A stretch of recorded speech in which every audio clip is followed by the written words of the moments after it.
Hello, everybody. Today I am trying out Mungyo oil pastels for the first time. Welcome to Art Prof. We are a global art party.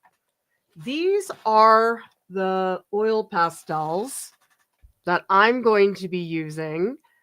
What really confused me in the beginning is that they're called gallery oil pastels, which means in the world of Mungyo, these are professional. However, remember that if you buy these pastels, you have to buy gallery if you want the professional kind.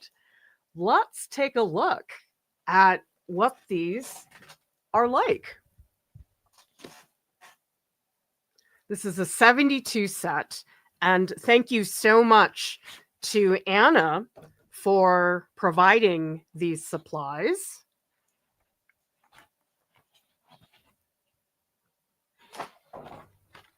Comes with a little, it's got this nice little chart of all the colors. Ooh, okay, this is a 72 set. However, they do have 120 colors available. Nice. Tell me in the comments how many people here have tried the Mungyo set and how many people have not. And if you have used oil pastels in the past, what brands have you used? The reference image that I'm going to be using is this hilarious bulldog that I met in Salt Lake City. You can find the link in the video description below. And remember, everybody, you can also hang out here in the Discord. Come to the Art Alongs channel, and that is underneath the live streams area.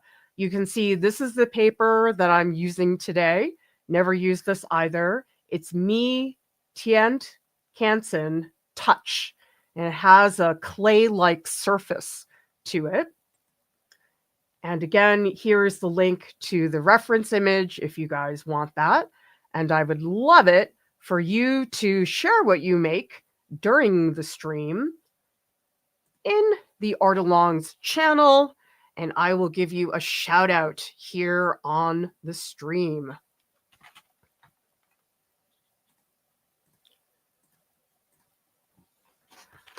Okay, let's get started with a really simple sketch. Oh shoot, did I crop him? Let me double check the reference. I think the version I have is cropped. One of our friends just recently got a bulldog pup who came over recently, and he is so crazy cute. I can't get over it. Oil pastel supplies that I have used before have been Caran d'Ache, Sennelier, and those cheapo Pentel oil pastels. I will stop to make comments on people's comments in the chat. In terms of color, I like to start with yellow because yellow is a pretty transparent color. It's easy to go over and it will pop up pretty well. You can see this is more like a Naples yellow. I want to use more like this yellow, which is going to be a lot more transparent.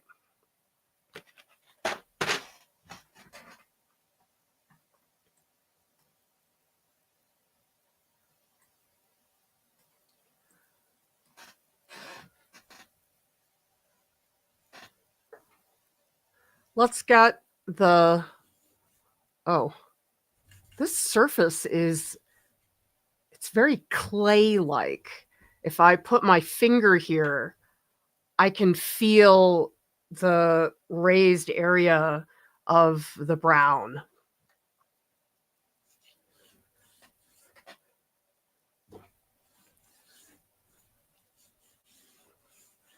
I'm pressing super light.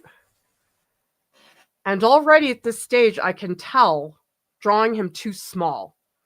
Got to catch yourself early when you're not getting the size that you want. Let's increase the body so that it's lower. And I also want to locate the bottom of the feet because I don't want to leave the feet going off the page. Can already see the head is too small. What I'm doing right now is trying to place the dog, but I'm also trying to make sure that I have enough space because in this case, I don't want it to go off the page. And a lot of this is making comparisons. Let's look at, okay, where's the bottom of this leg compared to the bottom of this leg, and how does that compare to this one? If I put the bottom foot here, this foot's a little lower, and then this foot is a little bit higher. By marking where the feet end, that is extremely helpful in terms of scale.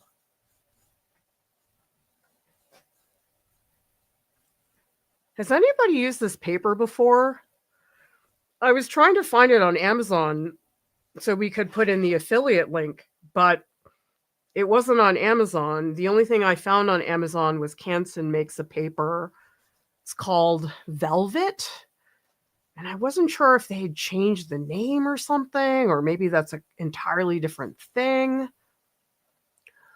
Let's place the tail. It's small, but it is an important landmark. And here I'm looking for this chunk of the thigh because there's a really clear-cut shift in the middle. And let's indicate a little bit of the direction of these wrinkles. I'm going to come back to this. I think I'm spending too much time because I do need to get the face blocked in. And in here, it's this really big arch. That's what I'm drawing first. I'm not drawing the eyes and the nose and the mouth. I'm trying to get this structure. And then it's so much easier to place things. Because now here's the mouth. I can quickly block in the nose, and then the eyes come around it. You have to look for the structure. This is the structure. The facial features come around that structure. And then once I've seen the eyes, oh, I should put this line that's down the center. That's the structural stuff that you want to get into place. And then he's got this big droopy mouth. Let's get this big form in here for the mouth. A lot of wrinkles. Going to have this sag downwards. And now I can place the ears. You can see one thing leads to another. This ear is a lot bigger. Again, making that comparison. You say, okay, well, the two ears, but this one I don't see as much of as this one. A slight indication of the collar, nothing dramatic. So far, they're pretty smooth. I haven't really started to draw with them just yet. I have to get the sketch done, and then we'll see what they are really like. Ignore the patterns. The patterns will come later with the color. Oh, and I'm noticing, okay, look at this. So this spot, the side of the face, should not line up with that leg. The leg is actually further to the right. So let's move the leg. And the reason I feel comfortable doing this is because the marks are so light. This will be really easy for me to get covered. And here I'm going to press down a little harder. That way I can see a little better what the form is. This leg started here, then I moved it over, and that's a really big difference in terms of how we see things. Let's check some of the other spots. Articulate more the contour of the edge. Oh, and I do need to do a little more on the thigh. Okay. What I'm looking for is this big chunk. And then here's his butt. And actually, I'm going to put the tail higher. I think it was too low. Okay, now here's an important part. Everybody see this spot? Now we have a bone. That bone, very, very important landmark. And then the other leg does something similar. However, the bone comes up and it is a little higher than this one. You can see so many of the drawing decisions I'm making, they are based on relating one thing to another.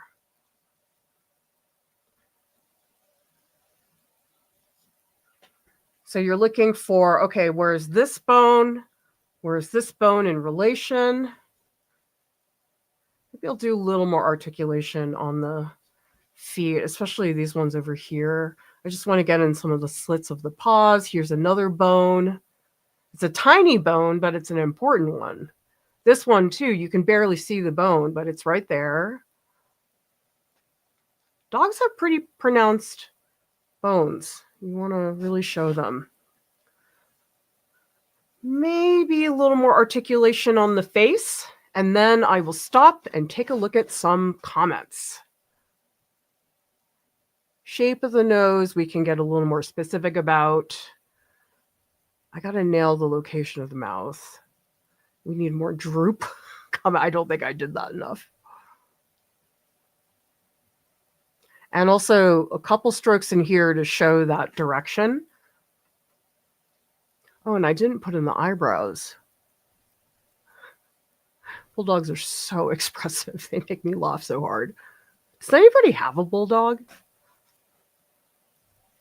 I really want one, but I have read before that they have a lot of health problems that can get really expensive, and I don't think I have the finances for that. Okay, let's get a little more specific. I'm seeing there's this curve, and then you see the exterior flap. Here I am looking for this curve, and then there's this like clunk of skin.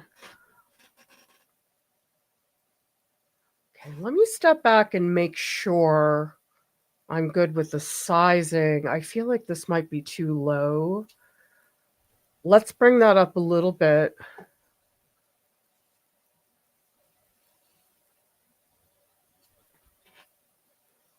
I think that's better. Maybe a few more wrinkles will help me place it.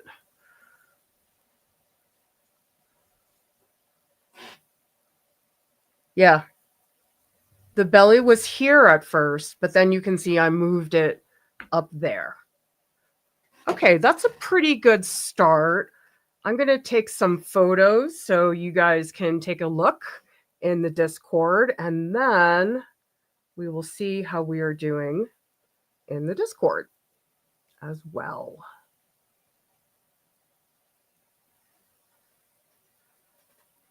Okay, let's take a break. See what people are talking about today. Let's see in the Discord. Neil is thinking about making a finished piece for the personal narratives track. Maybe too sleepy. You and me.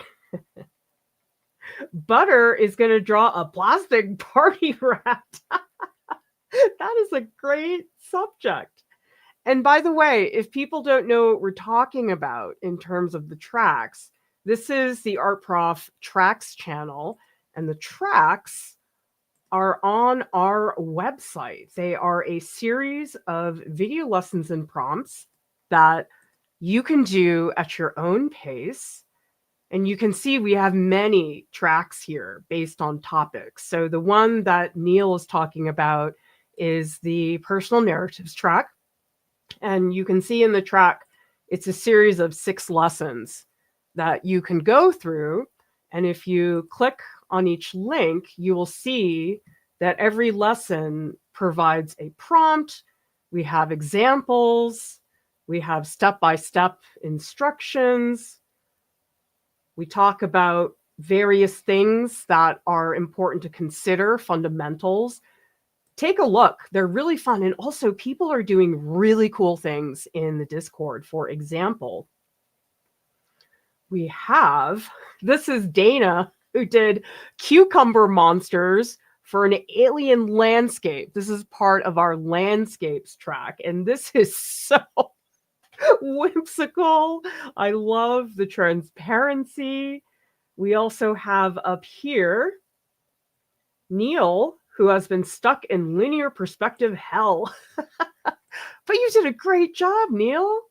This is a very difficult point of view, the bird's eye view. And then this is for lesson 2, a maggot still life, which is terrifying, but really dynamic composition, Neil. And then for Tarian, portrait track lesson 2. This is where we ask you to put a skull inside a portrait to better understand. So come hang out here in the Discord, because the Art Dare channels, another great place for you to learn in a group setting. You can see already our prompt, which is drawing with scissors, is going to be really fun for people to work with. Okay, let's take a look at what people are saying in the chat. Cool Artsy, absolutely love the Mungyo. I use Sennelier too. I like the Van Gogh, play around with Pentel, Expressionist, Mungyo Standard, and for experiments. Is Mungyo Standard the name that they have for student grade? I really wish the companies would just say professional and student grade, because they have all these funky names, and sometimes depending on the brand, you really have no idea what it is. The Mungyos, these are called gallery. Like, how am I supposed to know that that's professional unless somebody tells me that?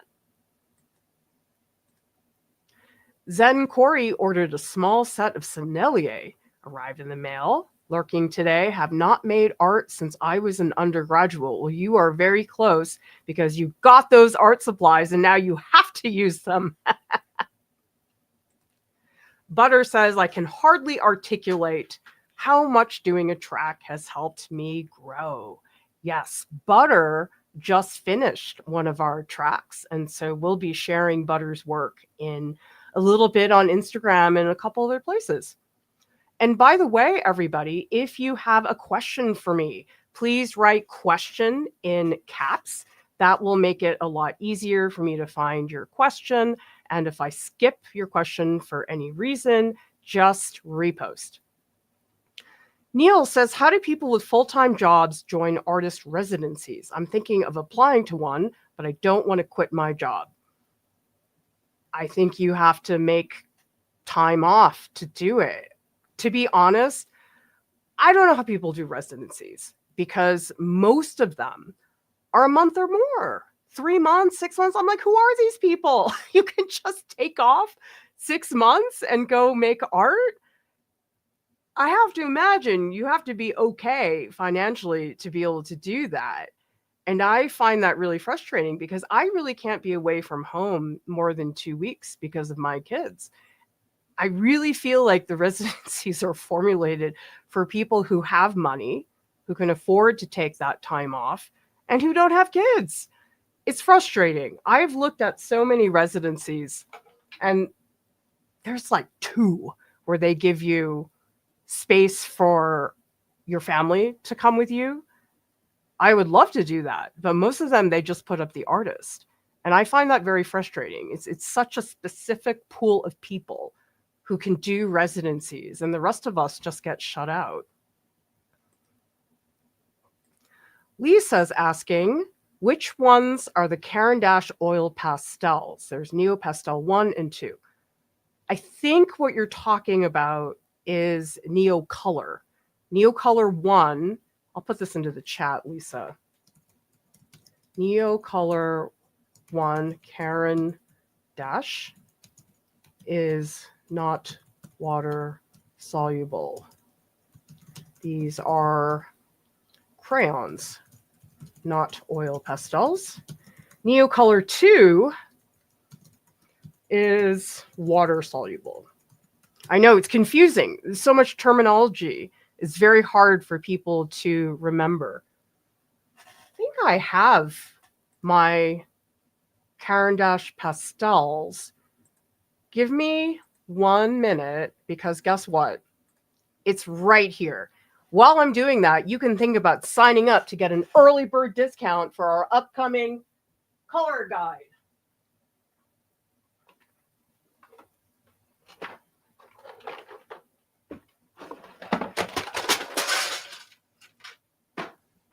Woo, just knocked over. Big stash of art supplies. Good job. Okay, let's take a look at some of the other oil pastel brands. This one is Sennelier, and the Sennelier brand, oh gosh, I'm about to knock all these over. Give me a sec.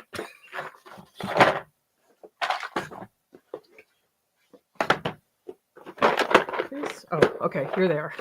Got it. Okay, the Sennelier oil pastels. This is the Sennelier. These are super soft. It's like you're drawing with lipstick. It's absurd. I like these as a little accent on top of the other oil pastels. And then the other oil pastel set I have is Holbein. I do like these. However, this bothers me. And this would be a difference for me in terms of using them. These are not covered with paper. They just come like this. We all know how messy the oil pastels are. And I got so annoyed that I actually made little pieces of paper to wrap around them, because if you don't have that, like, look at how gross this one is. It's covered in oil pastel junk. That's a deal breaker for me. Not into that part of the Holbeins, because wrapping these was a pain in my butt. They're good. They're fine as pastels. But then here's the one that I really like. These are the Caran d'Ache oil pastels, and these are called Neo Pastels under the brand. And these I really like. These are a very good, oh God, mine are disgusting. These are a really good range of saturation. The Senneliers don't have a lot of saturated colors. This is a much better base set, but let's see how it compares against the Mungyo. These do have a pretty high pigment load. Okay, we'll take a couple more comments and then we'll get back to work.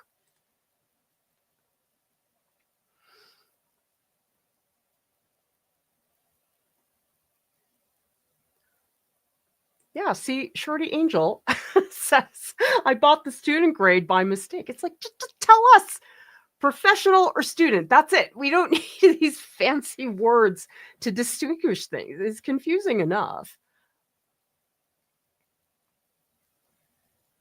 Oh, I've never used the Faber-Castell oil pastels.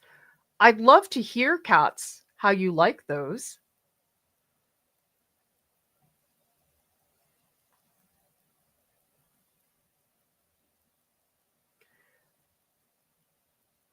All right, Shamar, hello from New Jersey. The mess of oil pastels, so worth it. Yes, very satisfying. Okay, let's get back into this.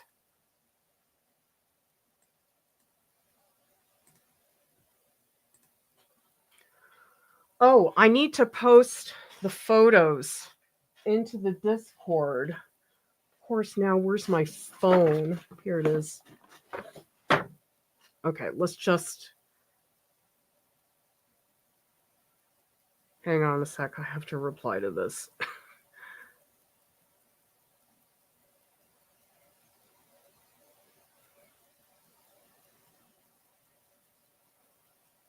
Sorry, things pop up.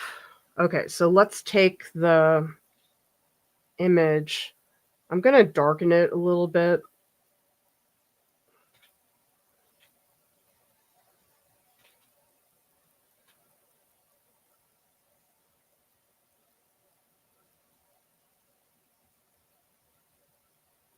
Okay, we're going to put this into the Discord. And then you guys can see much better close up what it looks like. Okay, I'm going to get started by blocking in the grass. We're going to draw around the bulldog. So many colors. Tell me in the comments who here prefers more colors. For me, I'm like, I can't have enough. Some people prefer a more limited palette. I'm going to start with a more, oh, maybe I should start with a more saturated green just to get going. Let me see what this one looks like. It looks a little blue, but I'm not sure. Let's just see. And I also like to take my pastels and I always break them up because I like to be able to draw with the side of the pastel. If you're only drawing with the tip, it really limits what you're able to do. Let's break that. Okay, I just want to test the color. It's a little bright. I think I want something a little bit darker. Let's try this one. Yeah, that's better. The other one was a little bit, had too much white in it. I want something a little darker in value. Okay, let's break this one. And for now, I'm just going to block. Ooh, oh, these are nice. Oh, they're so creamy. Oh, I'm a fan, everybody. These look good.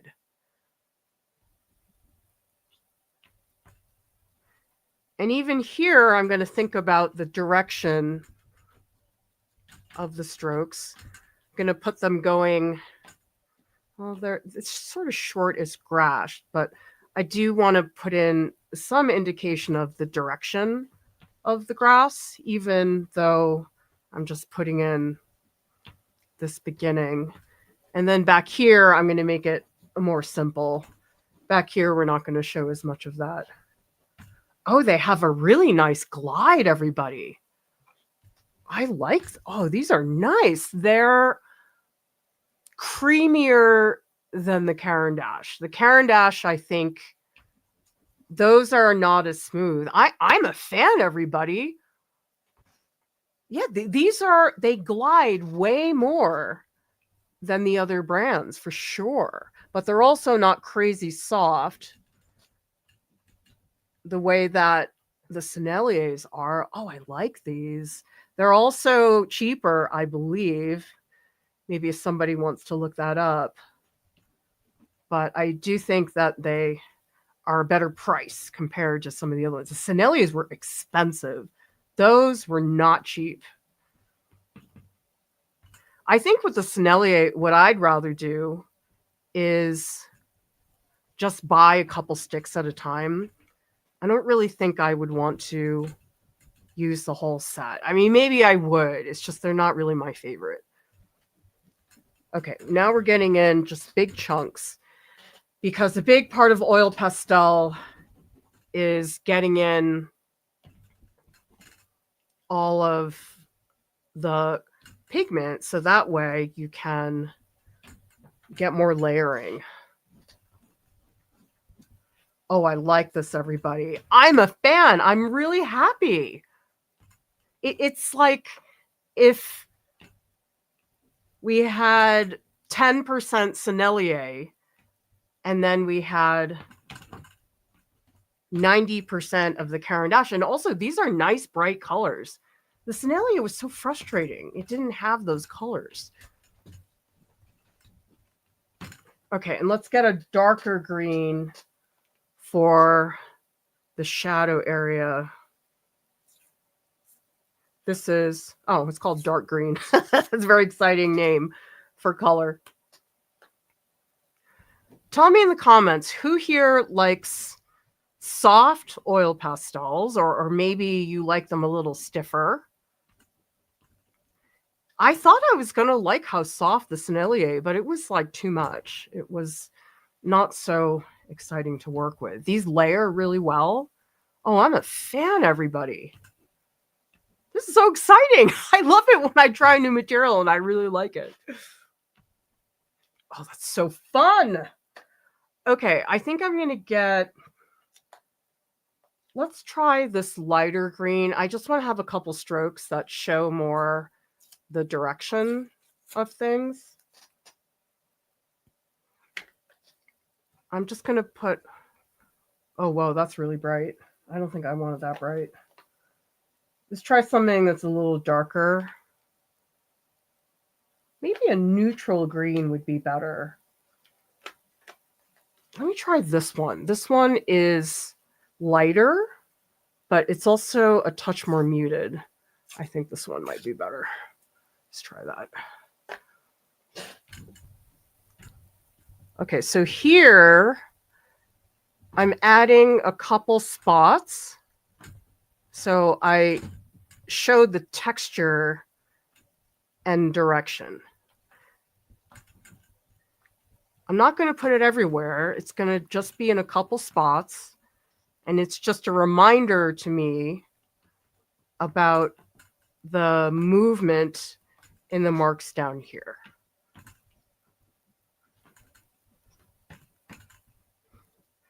Pretty random. I'm not even looking that carefully. I'm just looking at, okay, some go up, some of them cross over. And that's just the first pass of that. Okay, let me shoot a photo so everybody can take a look at that. And actually on my camera, there's one setting I want to change. I think it's a little bit too light. Yeah, that's better. Okay, let me try that. And remember, everybody. Oh, I need to change my light. Sorry, a lot of setup. I just want to make sure I get better. I don't want to get all that glare on there. Okay, that definitely looks better. Okay, we're going to try.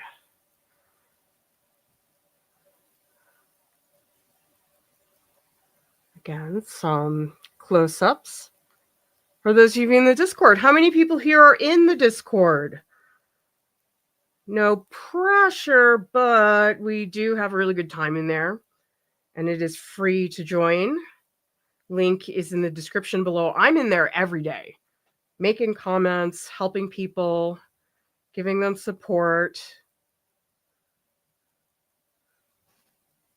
Okay. So everybody here can see in the Discord, we are hanging out under live streams, and we're in the Art Alongs channel. So you guys can see here is where I'm posting some of the drawing. And then of course you can come in here and really look at the marks up close. Sometimes in the live stream, you don't really see that very well. Butter, Festivus allocation party rat, has attended all of our family events. I love this butter.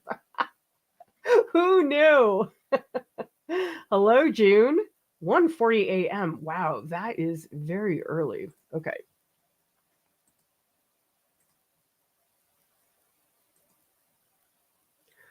Okay. I'm going to come back to the bulldog.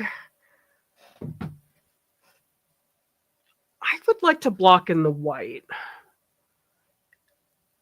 Let's just do, well, maybe I should use, there's two ones. This one's a slightly tinted gray. This is a straight white. I think the straight white might be too much. Or actually, I'm trying to figure out if I should use the color or if I should layer. Maybe white would be a better base. Let me just try both. No, I should do white because then the white will be too bright and then I can dull it down with a bunch of layers. Okay, we're gonna really go in deep now, everybody.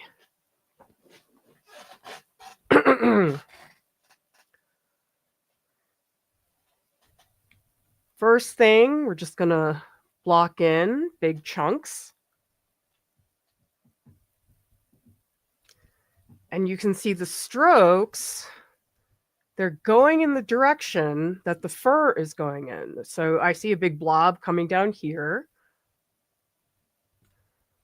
And this is very efficient because I'm not just coloring it in, I'm already thinking about the strokes. And now this is very dense. Oh, I'm a fan, everybody. These are nice. Down here, I'm going to press down really hard. A big part of oil pastel is pressure. How much pressure are you exerting on the pastels? And you can see here, I'm getting some really nice coverage. Nice. Oh my God, I did that so fast. I feel like with Caran d'Ache, I would have had to press a lot harder. Same thing here. This lug is very opaque on this spot. And I think there's no problem. Ugh, I shouldn't have put that green on top. Oh well.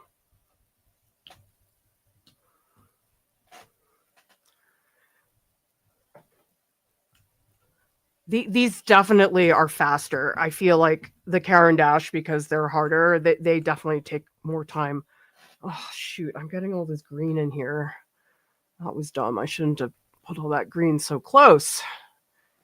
They are a little bit crumbly, but I could also blame that on myself because I'm a pretty messy artist. I know some people wouldn't press down that hard. These are great, though. I'm such a fan. Thank you so much, Anna, for sending these to me because I never would have tried them. Once you have, 3 sets of oil pastels, it's hard to justify going out and buying another brand, which is why it's amazing when all of you send me supplies. I'm going to take another photo so people can see what stage this is at.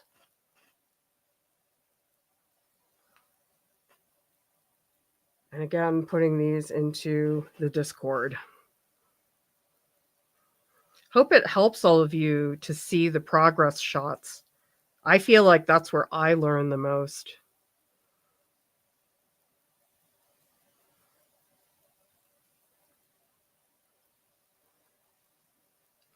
Okay, and remember, this is where we're going. We're in art-alongs.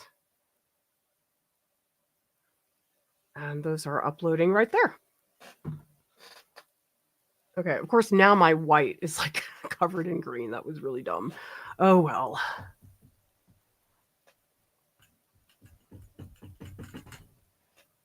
Ugh, I have to get rid of this green. I might have to just layer way more so it disappears. And I can. If I just do enough layers and press down hard enough, I should be fine. But I love putting in his patterns.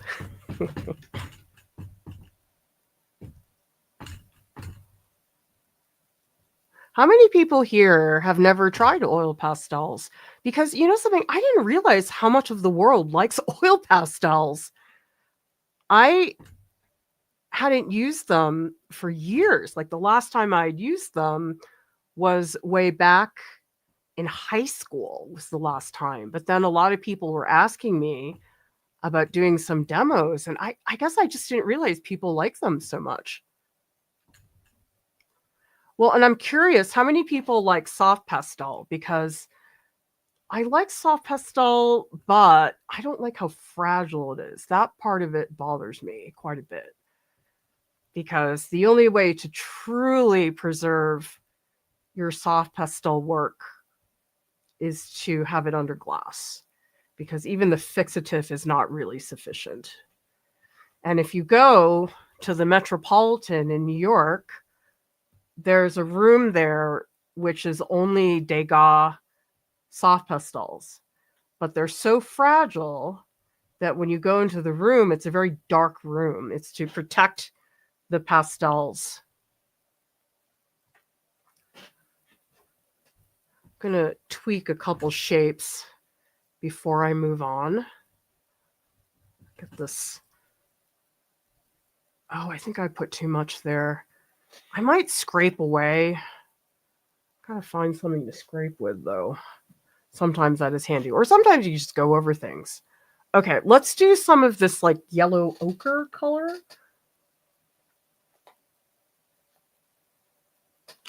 Let me see if this is a good color for that. It's a little dark. Let's see if they have something lighter. Maybe this one. That's more burnt sienna. I might have to just layer it. Is this the one I tried before? Let's do this one. I can always add some white on top to make that a little bit lighter. Okay, we're going to get in another progress shot. How's it going, people who are arting along? So proud of you guys. A lot of people have told me that they like the art-alongs because it keeps you accountable, and therefore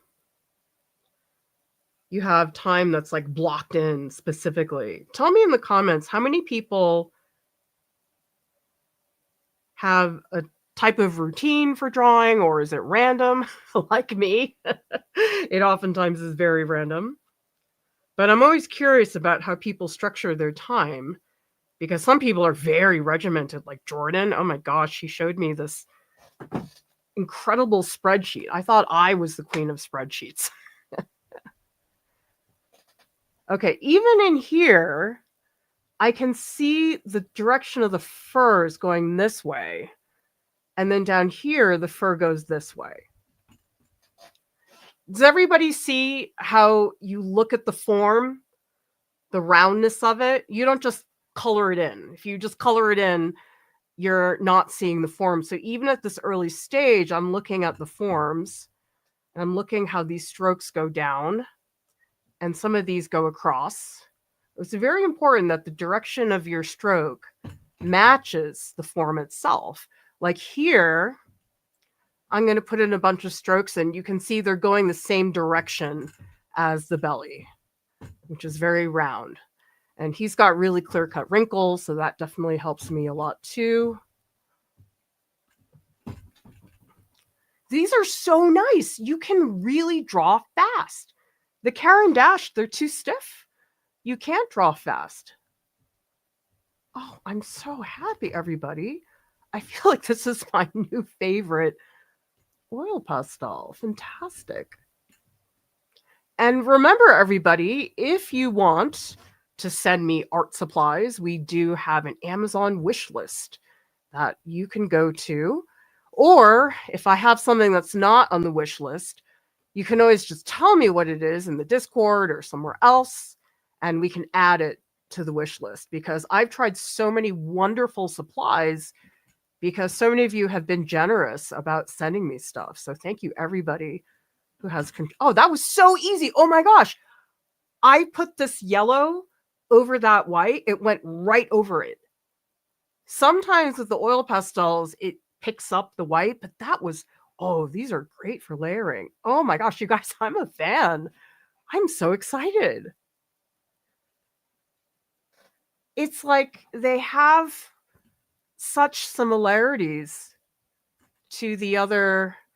It's like the best of all the brands. Less expensive, good coverage, good pigment. Oh, I'm happy. Oh, what's the last really nice art supply? Tell me the brand. What's an art supply?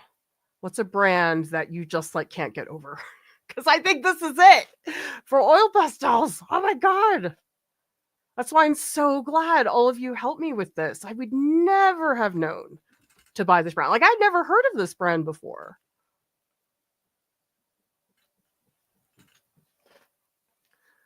I think a brand that I've been very impressed with is that brand I used during the painting marathon, which is those Michael Harding oil paints. And those, again, I'd never used those before. I had no idea what they were like, and they were just fantastic.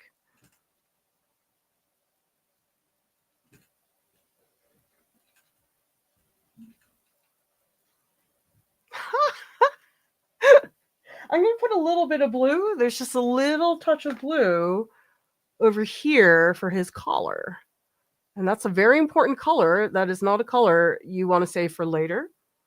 And there's also some little bits of red. There's a little touch of blue here. Oh, it's really easy to go on top. Yes. Little bit of a pink collar. These are little touches, but these little bits of color make a really big difference, in my opinion. Yes. Okay, we're going to get another photo into the chat, and then I'll stop and take some comments. Remember, if you have a question, super helpful if you can write question in caps. And I'm going to do a bunch of close-ups for you guys so you can really see the marks well.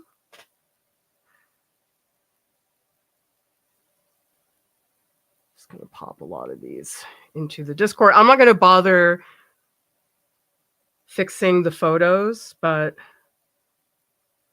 I will later. I'll make better photos. Okay, so those are now in the Discord. All right, let's see what people are saying in the chat. Butter is obsessed with the core watercolors off the free list. They're so pigmented and whooshy. The conservators I spoke to at the Isabella Stewart Gardner Museum, they use those core watercolors. I haven't released that video yet, but that was really fun to see. Okay, so Ryan confirms Mungyo cheaper than Sennelier and Caran d'Ache. In retrospect, I'm like, why are the Senneliers so expensive?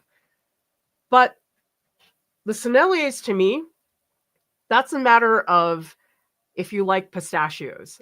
They're not a very good standard base oil pastel set. They're good as little accents, but I can't see myself relying on those entirely.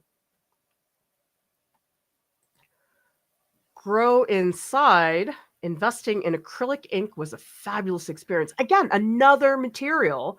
I had no idea that acrylic ink was a thing. And then when I found it, I was like, this is what I've been looking for. Because I used to always use those Winsor & Newton drawing inks that are colored, but they're really weak. They don't have very good pigment. Thea says, Michael Harding is kind of bougie. Well, I'd like to know why. Is it just a price thing that makes art supplies bougie, or is it something else? Somebody bought them for me, so I was very, very happy to have that. Yes, the Mungyo, apparently people are saying that it's pretty affordable compared to the other brands. I did put the link to the materials in the video description, so you guys can take a look at the price there.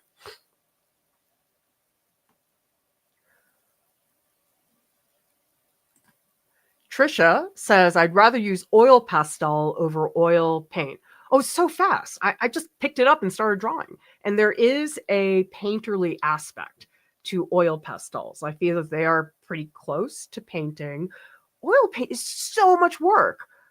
I have these oil supplies and I've been trying to take care of them. Like every day I go in and I like check the brushes and I play with some of the bristles because I want to make sure they don't get hard. It's just a lot of work. And I still haven't cleaned up from the paint along from last week. Like my palette is still a mess. It's just a lot of housekeeping if you want to use oil paint. I like my background too. That's Hugh Jackman. I'm crying because I couldn't afford the tickets to his Radio City Music Hall concerts. The good tickets were like $1,000. Who are these people that can spend $1,000? I mean, it is Hugh Jackman, but I don't think my threshold is like 200. I won't spend more than that on a ticket. I was very happy because the Aaron Tveit tickets that made me start the stream late, those were $60. I was like, what? I'm used to paying way more to go see Aaron Tveit. But I think part of it is that it's in Utah, and so it's not like he's showing in Carnegie Hall or something like that.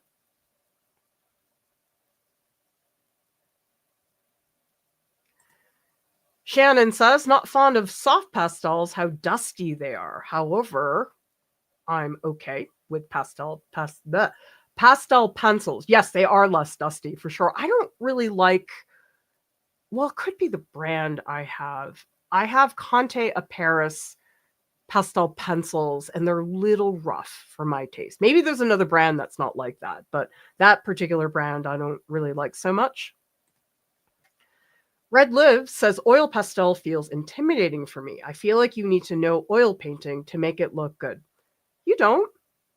Oil painting doesn't hurt you, but one thing I like about oil pastel is its capacity for layering.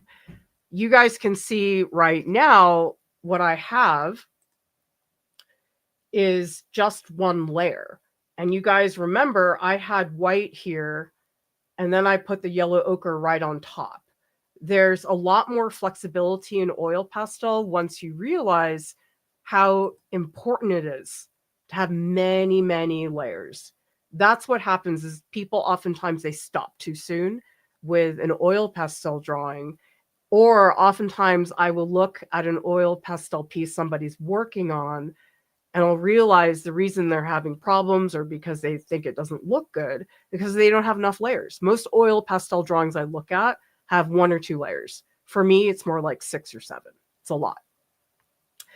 By the way, if anybody wants to really learn oil pastels, we do have an oil pastel workshop, which is coming up. I have not, well, actually, maybe you guys can have the sneak peek. I have not announced it yet. However, the workshops for May and June, some of them have been posted. The ones that are linked, you can register for now, even though I didn't announce it. You guys get the sneak peek. There's 2 I don't have the pages up for yet. Instagram for Artists, Open Pro Development. Those pages will be up probably today or tomorrow. But you can see we do have an oil pastel workshop coming up in June. And remember, the workshops are a 2-week experience. You get audio critiques, and we have a 3-hour live session. They're really, really fun. I always work with a small group, so that way people really get a lot of individual attention. Link to register, video description below. And remember, with all of our workshops, the first pass of registration is very important because we need enough people to register in order for the workshops to run. Then we leave it open. But the thing is, if it doesn't run, then you can't sign up later. We do have some upcoming workshops. For example, a marker workshop is coming up. Gesture drawing is this Saturday. So if you want to slide into the gesture drawing workshop, you can do that by Thursday, 3 days. We also have a crayon workshop, which is coming up April 19th. But take a look at it. I feel like the workshops are where I really get to know people, and speaking to people on voice is a whole other thing. I know some people feel very intimidated to speak on voice, but we encourage people when you first get started, look a little bit. Don't feel like you have to start right away. You can just take a look, see what's happening, and then go from there.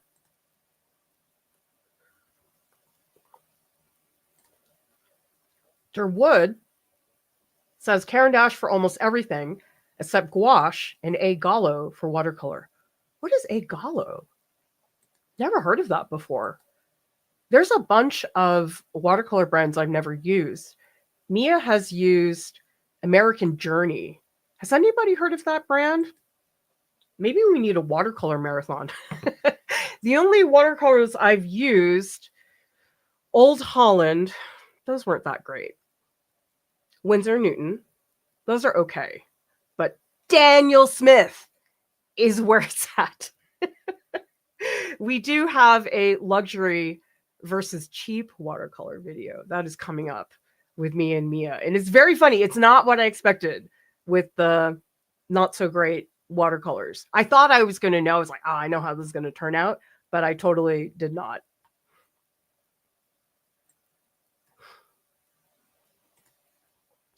Fried Pie says Jerry's Soho oil pastels are made by the same Chinese company that makes Light Wish Kulok oil pastels, if I'm not mistaken. Wow, I'm learning so many brands today. It's amazing.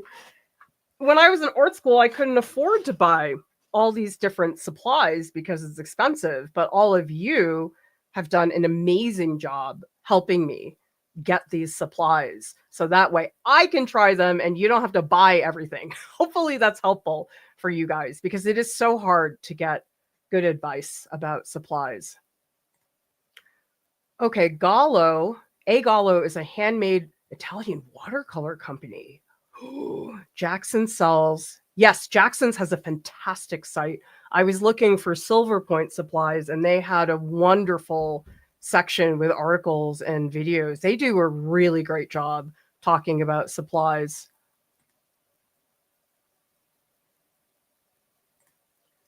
Julian says, oil paint is a lot of work, but I have never come across any medium with more diversity or payoff. It can do it all more or less, but oil pastels are truly amazing and fun. Oh, there's nothing like an oil painting. Something about that presence that oil has. Oh, it's just, they're a pain in the butt and they take forever to make, but the result is really extraordinary if you can invest time into it. Aster says, love oil pastels. Concern is that apparently they never dry. However, let me show you guys something. I'm pretty sure it's on my shelf. Give me a second. Oh, I see it. It's right here. I had no idea that they made this. But again, somebody sent me these. This is a fixative. And it's made by Sennelier. And it's fixative that's made specifically for oil pastels. We do have 2 videos on it. If you just look up Art Prof oil pastel fixative, there's 2 of them. The oil pastel drawing that I used this on was way too thick. It was full of Sennelier. But I bet you anything on a thinner drawing like this one, that this probably would do it. And yes, it still never totally dries. And ultimately, yes, the final permanent way to preserve it is under glass, but this is pretty good. You guys might give this a shot. How many people have tried the oil pastel fixative? To my knowledge, the Sennelier is the only brand, but maybe there's another one out there. But I had no idea that was even an option until somebody sent it to me.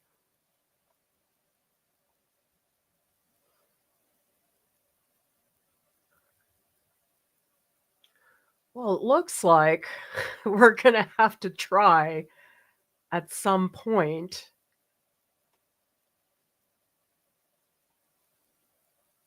trying to find the image.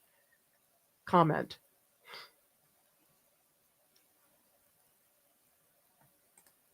Ryan says, don't know about longevity, but I've had success with setting soft pastels via gel printing with acrylics and acrylic medium. Oh, I've never tried that with soft pastels. Somebody showed me in the Discord, they had put charcoal and done a transfer onto a jelly plate. It looked amazing. I would love to try that at some point. Okay, good to know from Adele. Downside of Mungyo, they don't sell individual sticks. I don't think I've seen them at the store. but I certainly could be wrong.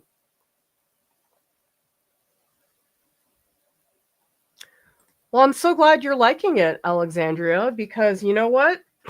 Contrary to those 90-hour painting in 30 seconds videos, this is just what it's like. You take a break, chat with some people, you draw, you think, get up and make a mess on your floor. I'm wondering, for all of you here, the pacing at which I work and how indirect and random things are, does this feel similar to your art experience? Because the idea of an artwork progressing so fast and all the editing, certainly we have a lot of videos where there is very heavy editing, where I'm trying to really get things across. But I do think there's value in people seeing how sloppy the actual process is. I think it's good for people to have both experiences. Ha! Anna says, really wanted to see this stream, so it was selfishly motivated. Happy to do it. Hey, if everybody wins when you guys get me supplies, that's a win for the entire community. Hi, Fom. Happy to catch this stream. Made a little pause after submitting a BFA, missing the Discord. Well, come hang out with us. A lot of people will come hang out at the Discord, and then life gets in the way. And you leave for a little while, and then you come back. So happy to have all of you here. CL says, I love how the dog's character is already a big part of the composition. Never tried them, didn't know how. Well, this is how you do it. Okay, let's see what's in the Discord. Okay, this is from Lisa, who is at a museum today, envisioning the Hindu divine, blocking in tone without sketch shapes. Let's see. Oh, I love these neutral, like there's a burnt umber down here. Maybe that's more raw umber. But I like this one pocket of color variation, Lisa. That's really strong. June is asking, how do oil pastels compare to oil painting costs? Okay, oil pastels are so cheap compared to oil painting. Oh my gosh. Okay, who here oil paints? Who here wants to oil paint and is thinking about it? The first time you go to the art store and you buy a list of basic oil painting supplies, it's going to be several $100s. I'd be shocked if it was less than $300. Depends on where you are, depends on what brand you get, but it's so expensive. You have to have a lot of knowledge. That's why I tell people, listen, come to the Discord. And if you have questions about techniques, come to the painting channel. You can see a lot of people here are asking specific questions about paint materials and different things to buy. There's that whole aspect of oil painting, which is that you have to do a lot of research. You got to figure out what is going to work in your space. Like if you don't have the ability to open all the windows, you should probably use solvent-free oil painting. And guess what? We've got all the answers for you guys. So if you want to know, come into the Discord. We also have, oh wow, there's a lot of activity here. Great. June is wondering if oil pastels might work. Only one way to know. Give it a shot.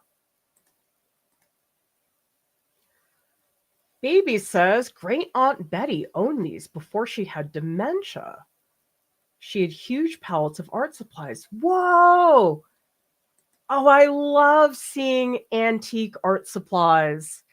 Does anybody have art supplies that you've gotten from somewhere else, or maybe you inherited them? I'd love to hear about that. Okay, so here's the current pass where it's at. And you can see if we scroll around how different it is here. There's a lot of pressure. The oil pastel is very dense. Now here it's not. You can still see some of the brown behind it. Butter is drawing what is all around me. Run a community garden surrounded by plants. This is a Swiss chard seedling. I love that you're drawing what's around you, Butter. That's one of the best things to do as an artist. I think it says so much about who we are, the things we draw. Selena says, all glued up and now we wait. Oh, this looks like a sculpture hanging on the wall. And this is washi tape. I know you had posted an art club about using that as a border for your circular paintings. Love seeing these hacks.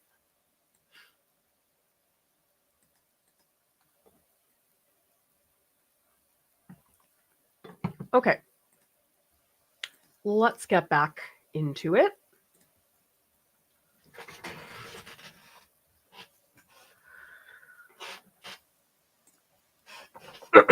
I need to get some darks in here. Let's get a dark. It's actually quite purple. I want to see if this purple is dark enough. I think it might not be.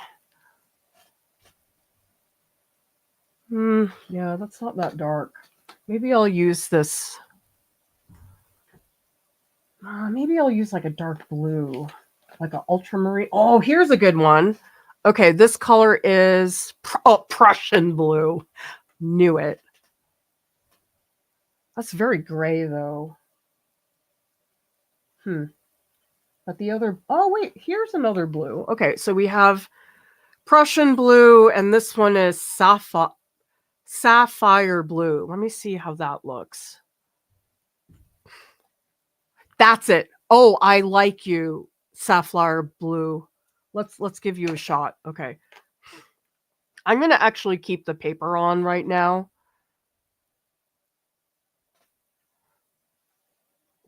And now we have to slow down a little bit so some of the wrinkles start to become more apparent.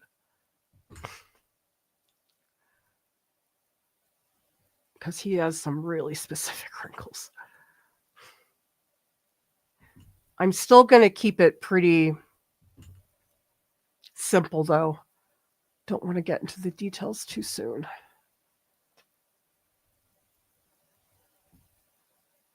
Actually, let's get in some of the pink. I want to make sure I don't lose that pink. Actually, it's a little bit reddish.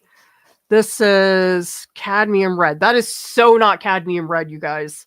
I don't think so, Mungyo. That is not cadmium red. Again, it's like you need all the colors in place. I'm not getting into the details, but it's very important to see how much pink is in there.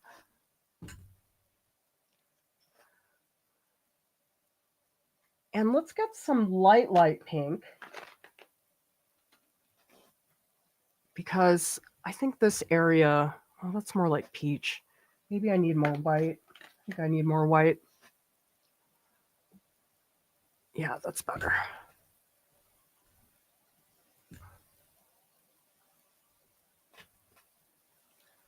This is the point where you really do have to slow down. Let's get a neutral green in there. Has to be a little bit dark. This might be too green. Let's just, yeah, that's way too green. Let's get something that's more grayish. Maybe, oh, that's too brown. Hang on, we're going back to safflower blue for a minute. So I want to articulate this mouth better. Actually, I think I'm getting too stuck. Let's get back around here. Get back into those eyes. I just need those shapes blocked in. Okay, and the ear especially definitely needs that.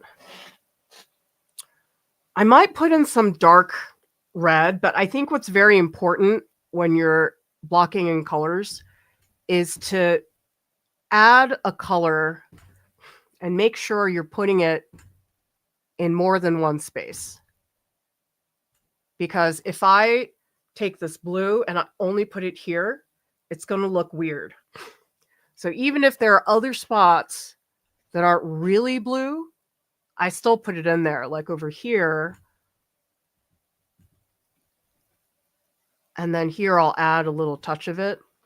So this way, the blue doesn't feel like it's isolated to one area. And this might not stay blue. I might change a whole bunch of things later on, but at the very least, I have it in there, and that's the most important thing. I probably have to slow down at a certain point and really look at the wrinkles carefully. But for now, let's just drop in. Now remember, this isn't going to stay blue. I'm probably going to go in and add a whole bunch of other colors.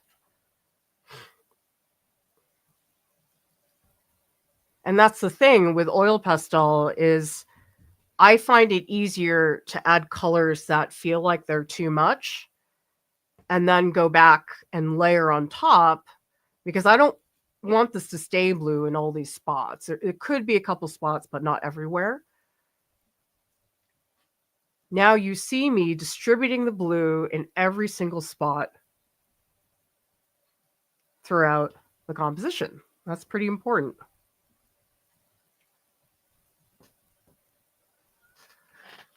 Okay, there's the blue. I want to do another pass. I think I need to go in and actually draw wrinkles now. I'm going to get some photos into the Discord. We'll get some close-ups of the blue. That way you can all see what that relationship is. I'm a little eager to go in and work on the grass, but I think, actually, maybe I should work on the grass because I want his weight to be more visible. He does look like he's floating a little bit. Yeah, let's do a little bit. Let's get in a dark green. Or maybe I'll do purple. Let's do dark purple. My whole thing about shadows, I never make them gray. They always start as a dark blue or a purple. I don't really like brown because brown, it's a little bit too muted. I'm curious, everybody here, how do you approach shadows? Because I think it is very easy to look at shadows and say, oh, they're gray, but they're really not. They have a lot more capacity for color than we think. So even if I'm looking at a shadow and it's like really, really gray, I still don't draw it gray. Let's put in a little bit more articulation. I think for the claws, we need that well done. Oh God, what did I do over here? This is a mess. Let's get this better articulated. Now here I'm making changes, adjustments to make sure that the paw looks better. Oh, this looks weird. I got to fix that. I think it's wider at the top. Oh, I think it came off too far to the left. Okay, I'm going to put the purple right on top. Does everybody see what great coverage that is? Like, that really looks great. Okay, we're going to make the leg wider. Yeah, that's much better. Okay, good.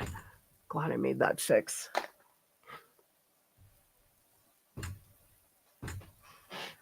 That's the thing, is sometimes we get to a material and we think it's not that flexible. It's easy to look at materials and say, oh, I can't do that, or that's not fixable. Tell me in the comments who feels that way. Like you get to a certain point in the piece and you're like, oh, I can't fix it. It's not possible.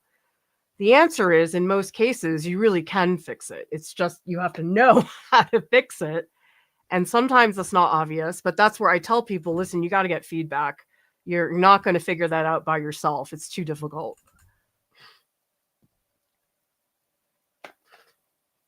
And honestly, that's the solution. When you get stuck, you need feedback.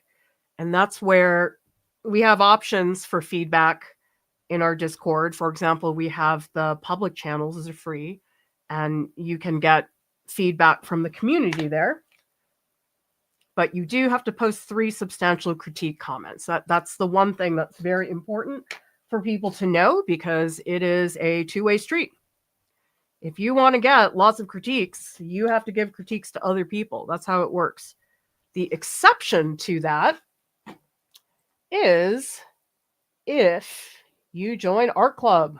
Art Club is where I do critiques. I don't do critiques in the public channels, but I do audio critiques, provide transcripts, all kinds of things in Art Club. There's a lot of other parts of Art Club that are really fun. For example, we have also Open Studios is a part of Art Club, and that is where you get to hang out with me on voice. You work on your personal projects. We have a great time in there. Again, keeping yourself accountable. Extremely helpful.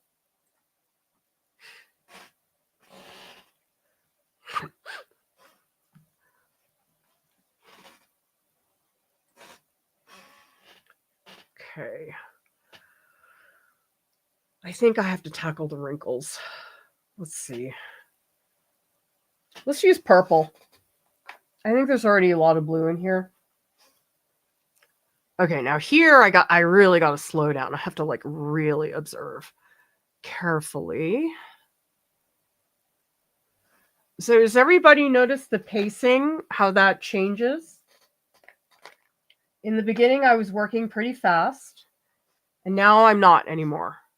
Now I'm slowing down to do some of the drawing.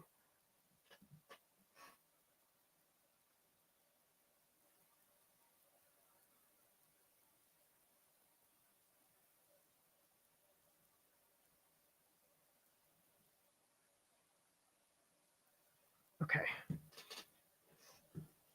So I'm looking at this one fold up here. It's a little bit triangular. I'm looking at that shape. Does everybody see you're not just drawing lines? You're also looking at the shape in there. Oh, and let me zoom in. Now that I've done enough of the piece, I can show you guys more closely what it looks like.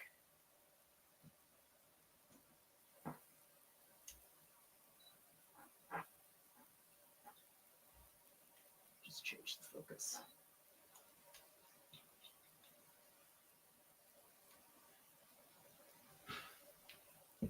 I'm curious, based on this live stream, what are you picking up from this live stream? Are you seeing something that you weren't expecting? Are you picking up a tip for how to go about doing some things? Because I think the thing about the live streams is not just about the drawing technique. It's also the thinking process. What artists go through. How are we thinking through those choices? I might use some of this burnt sienna. This stuff is, oh, that's pretty light. I think I need a darker one. That's too brown. Maybe I will use the other one. Oh no, this one's pretty good. This one's a little bit lighter. What color is this? Russet Sanguine? Okay. Oh yeah, that's better. Okay, let's use that. Maybe you're seeing something about the way I'm holding the oil pastel. Maybe you just learned about 15 new art supply brands that you didn't know about before. What are you getting out of this stream? Because I find every video I watch by anybody,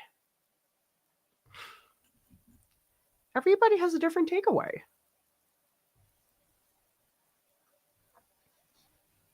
Okay, there's a couple in here that are pretty dramatic. I think I need to really separate the face wrinkles.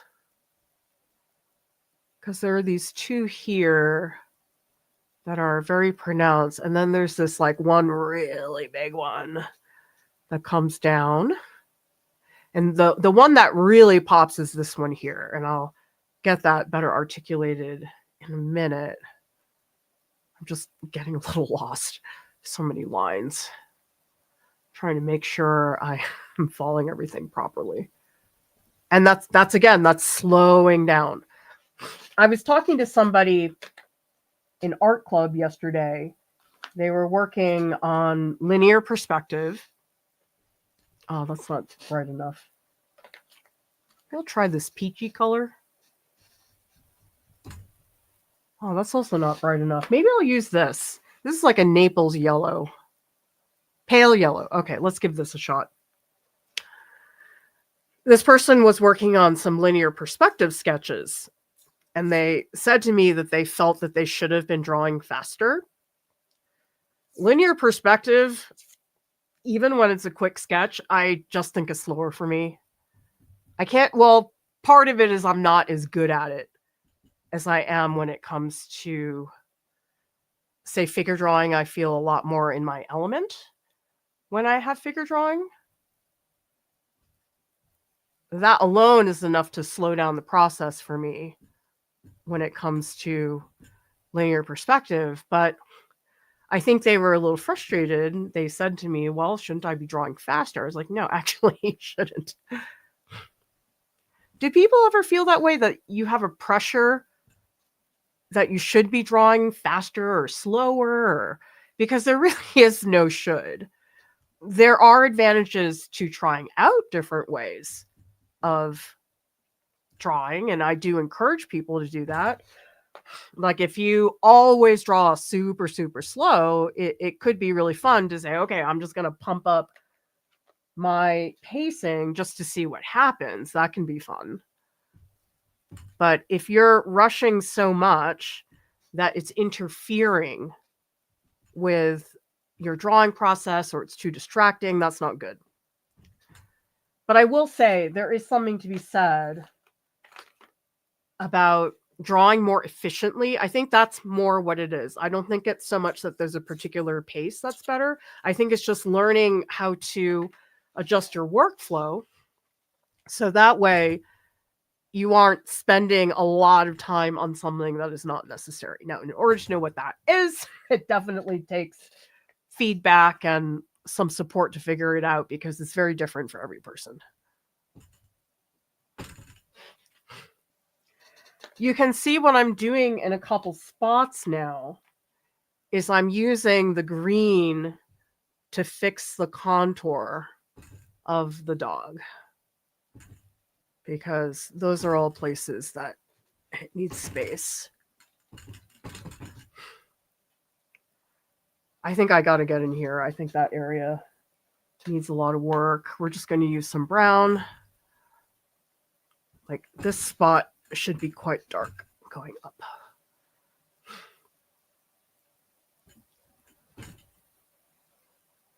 I think I'm missing a couple wrinkles. Oh well.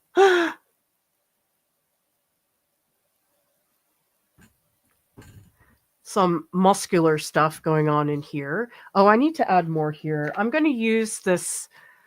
This is like a slightly darker gray. Get some variation in that stomach, because there are spots it's like they're not covered at all. But I like having this because if I do just the straight white, you don't get very much variation. So I try to avoid that. I try to avoid spots where everything is just the same color. But I also, maybe I'll add a little bit of, maybe some cool blue. Might be kind of nice. Let's add some of that. Because the gray is okay. Oh, ice blue. Okay, that's what we got. We're going to use ice blue down here so we get more of a value change. But also, I'll start distributing it up here. And maybe down here, there's a little more texture. Again, when you introduce new color, put it a little bit everywhere. Don't let it sit in one spot. I'm wondering if this pink salmon, who likes salmon? I love salmon. I love salmon sushi. Oh, that's just the greatest thing. Just melts in your mouth. Who here likes sushi? I love sushi. Oh my God, I could live on that. It's a little too peach. I think I want something more like a pale yellow. Let's try this one. Because the area back here, this is like very visibly lighter in value. Yeah, that's better. I didn't like that peach. It's too pink. And by the way, everybody, feel free to pick my brain about anything you're wondering about. Now's the time to ask.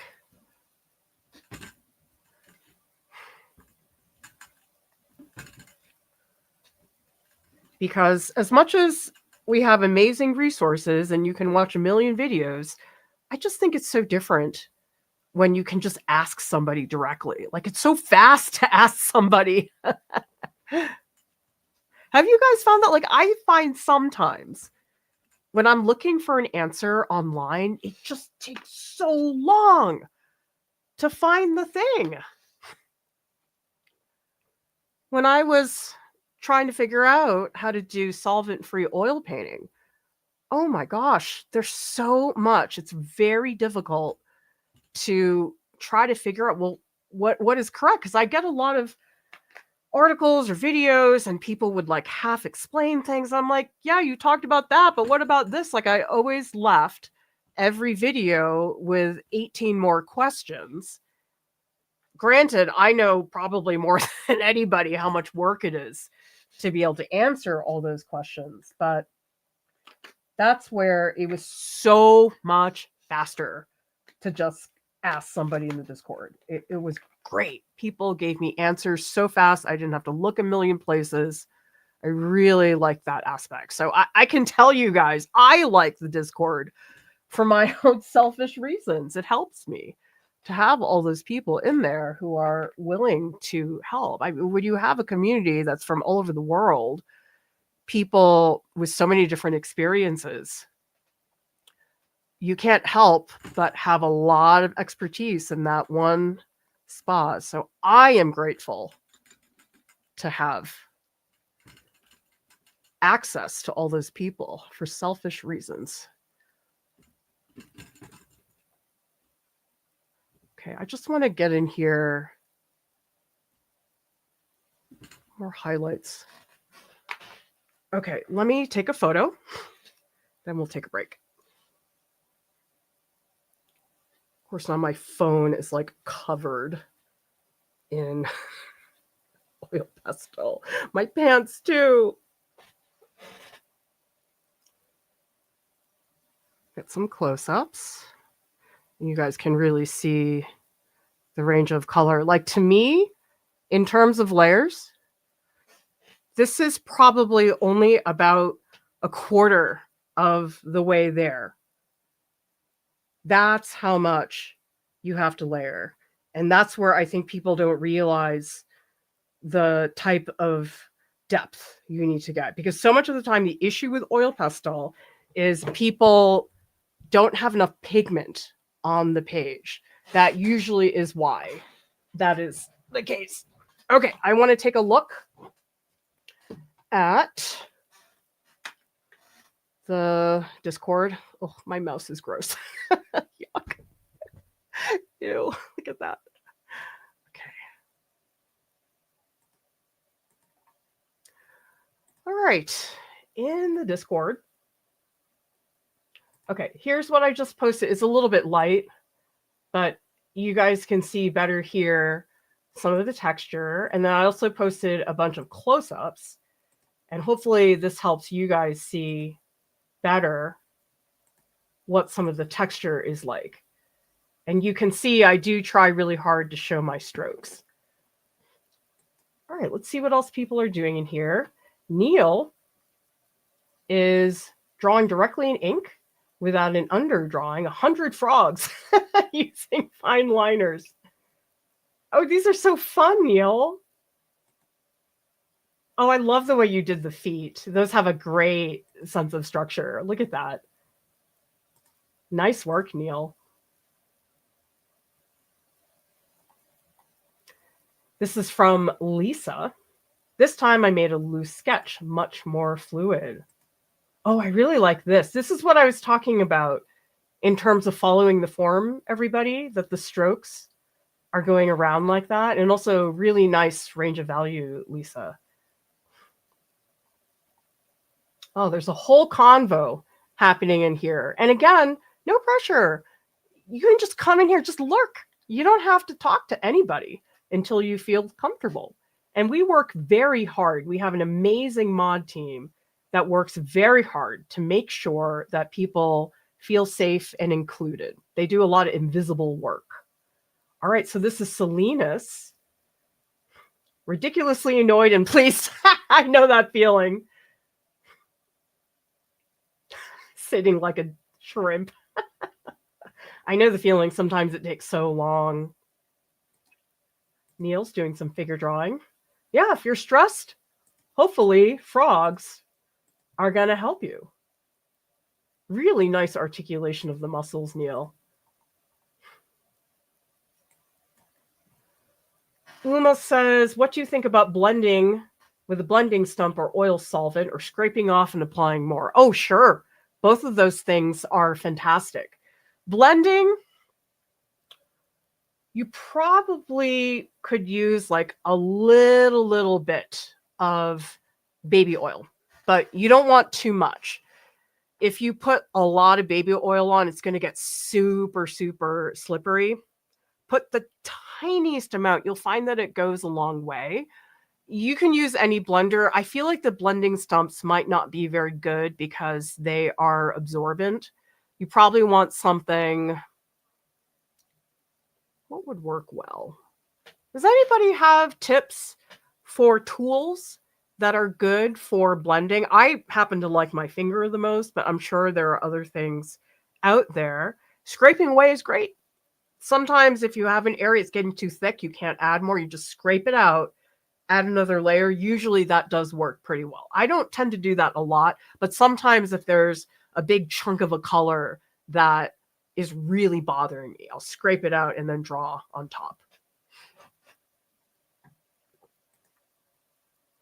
Oh, Blue says you can use one of those pencil erasers to blend. Oh, I never thought about that. That's super smart. You know something? I have one. It's right here, everybody. This is from Faber-Castell. So you can see the tip. That is an eraser. I don't like these that much, but I can see how they would be good for oil pastel. Fantastic. Oh yeah, a Q-tip would be good, Alexander. Color shapers. I've never used those before. The ones with the silicone tips. Some of you guys may have seen those. Has anybody used those before? Yeah, cats, absolutely. You can, if you're doing a lot of blending, you can do a number on your fingers. So keep an eye on that.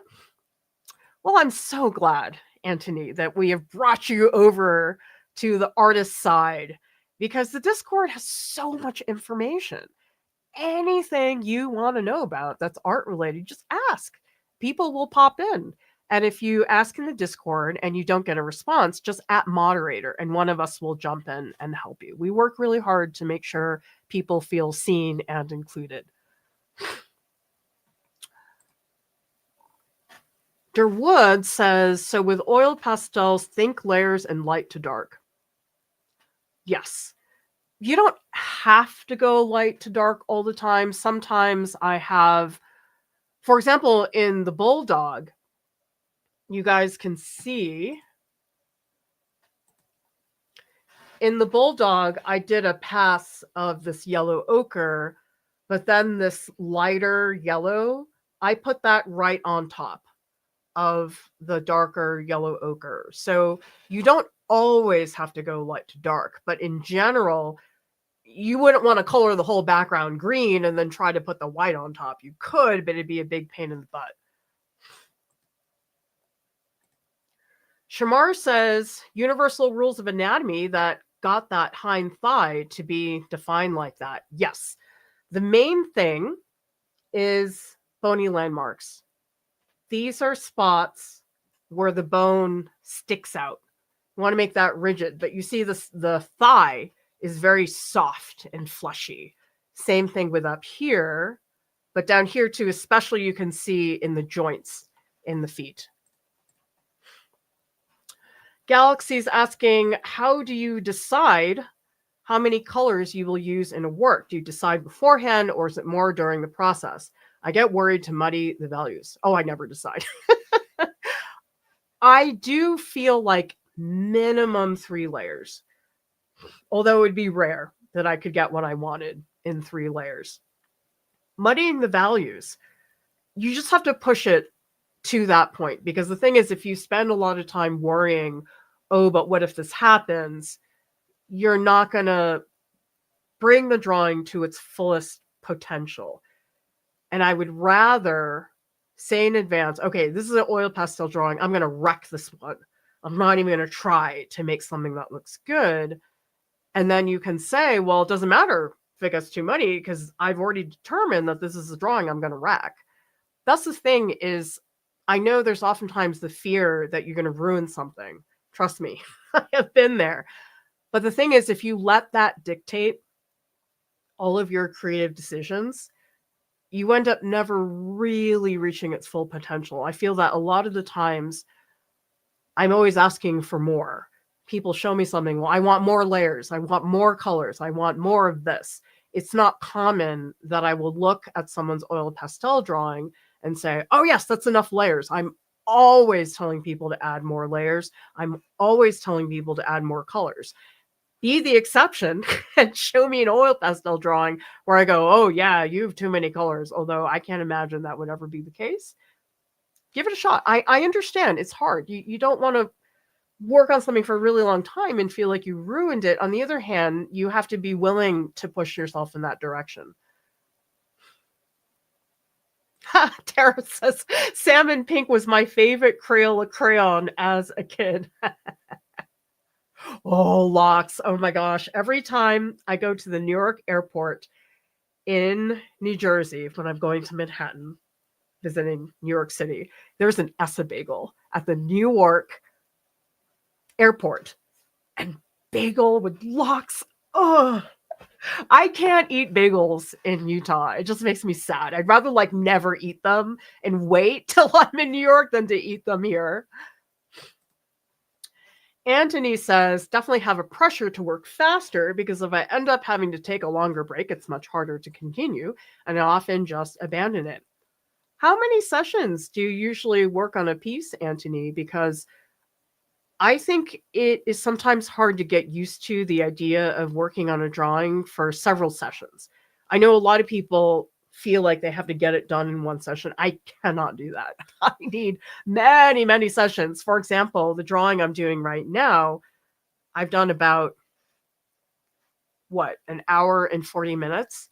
It's not even close. This needs probably another 4 hours to get to a spot where I feel happy about it. Rani says, wanted to see how this brand works up. Watching someone working through the artistic process helps motivate me to get my own going. Sabrina says, sometimes I get new tips or knowledge I did not know, which I probably can't find in many places. Shamar is noticing darker areas all have a strong purpose. Light mid colors are used for blocking and play. You guys want to teach this live stream? These are all really fantastic observations, which is why I ask everybody, because I think when you hear other students and what their observations are, it opens your mind, because certainly we can all sit here and listen. We can all absorb things. But I think it's very different when you hear from not me. You hear from the rest of yourselves, and you guys will say things that you're noticing that I will not think to say. So thank you, everybody, for contributing to that conversation. Butter says, they're all about being in a collective headspace, as close as I'll come to being in class and benefiting from being with peers. Absolutely group learning environment. That is why the Discord is so important, because certainly it's really nice to be able to work independently, but it's just so much more fun with other people. So I'm so glad you're enjoying that. Fom says, are you not breaking up the oil pastels? I am for some of them. The wrinkles where I'm trying to just draw really clear-cut lines, I'm not doing that. They are messy. Like, these do melt a little in your hand. CL says, I didn't know about the layering of pastels, direction of the marks. I was scared of oil pastels before today. I'd love to see you pick it up. Show us in the Discord what you make. Aster Disaster. You're slowing down, but it's still going so much faster than what it takes me to finish a piece. And that's fine. Everybody has their own pace. For example, I draw pretty fast, but I paint very slow. Sometimes it's the medium that determines how you draw things. Cats, good reminder to graduating to bigger paper. This is very important. Fom says, I'm getting lots of motivation to start oil pastel today.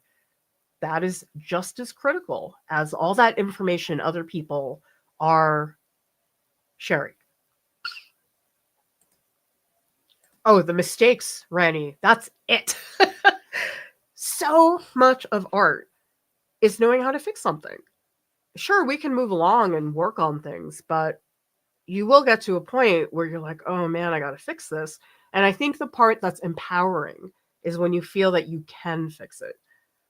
Because I think I used to get to a point with paintings where I'd be like, oh, I can't fix it. Now I fix it. And it takes a long time, but it's worth it. You can really salvage a piece if you are willing to take the time to really fix something.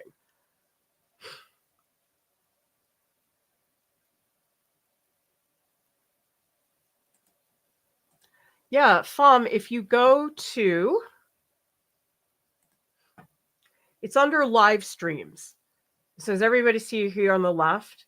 Live stream. So just scroll up and down like this until you see the part that says live streams. In fact, I can tag you, Fom, so you can see it. Here we are.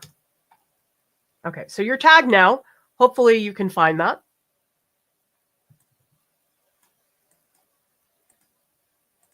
Signature says, have been having imposter syndrome so bad, haven't painted in months. So glad for this. You know something? I talked to somebody in art club yesterday. Actually, it was during Open Studios, which is a part of art club. And they told me that they hadn't drawn anything, I think, since October. Just started picking it up again. And you know something? They did this charcoal drawing. That was one of the best pieces I've seen them do. This idea that we will get worse or we won't be able to do it again when we come back after a long period is not true. Because maybe that time away is what got them to create a really good charcoal drawing. I was so excited. I was like, wow, this is one of the best pieces I've seen you do. And it was after several months of being away. That is okay. I've had months. Gosh, I think recently I didn't make any work for like 8 months. It was like a really long time. It's okay for that to be the case.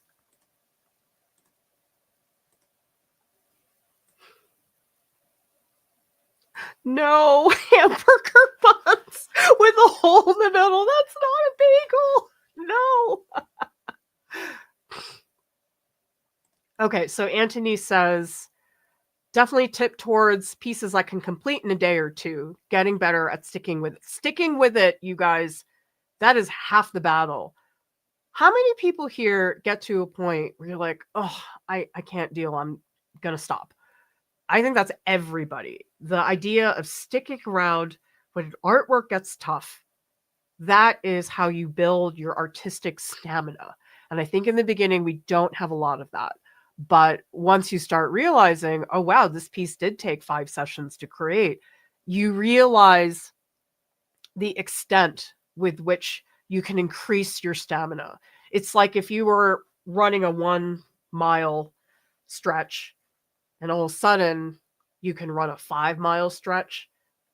That's very important, but it takes time. Like you can't just like, boom, do 5 hours running. I mean, I guess you could if you really wanted to as an artist. I don't recommend it. But increasing incrementally that amount of time, you'll find you can do so much more with the piece. Oftentimes we stop too soon and it's like we cut off the opportunity for the work to really evolve. Oh, thank you so much, Tarabu, for the super chat. My apologies. I think I did miss it. And thank you for letting me know. Oh, here it is. Thank you so much, Tara, for the super chat. We so much appreciate your support. Anything all of you guys can do to support us, really helpful. I know a lot of arts organizations are struggling right now in the US. And so I'm hoping that we can support other people in the community when some of the resources are not what they used to be. Yeah, same thing, Anna. Something to be said about putting a piece away and coming back to it with fresh eyes. That's another part of it too. Stepping away, coming back. Oh, Russ and Daughters. Oh my God. Yes. Russ and Daughters in Manhattan. Oh my God. Locks there. It's amazing locks. Has anybody been there? They also have all the smoked fish. Oh, that place is amazing. And they make cutting the locks. It's like an art form. Oh, love that. I love how today is about oil pastels and salmon. Okay, let's do a little bit more work on this.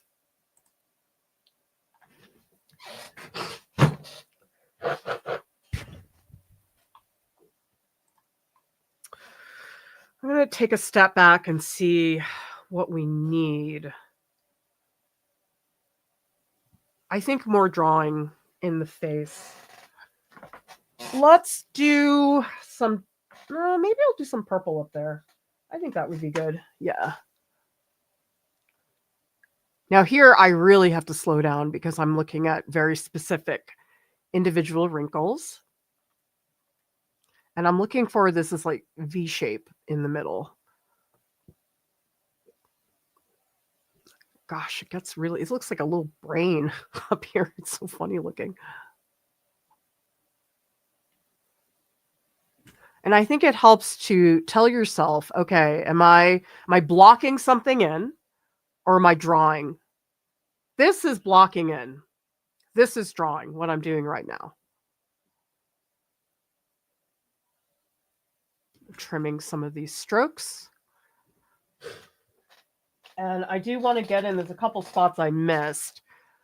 Like, for example, I'm losing the ear, and a big part of that is this wrinkle is not very clear cut. And so if I add more here, that helps me define that ear a lot better. Yeah, the ear got a little wonky. Especially up here, there's a little spot. You can see the little flap comes down.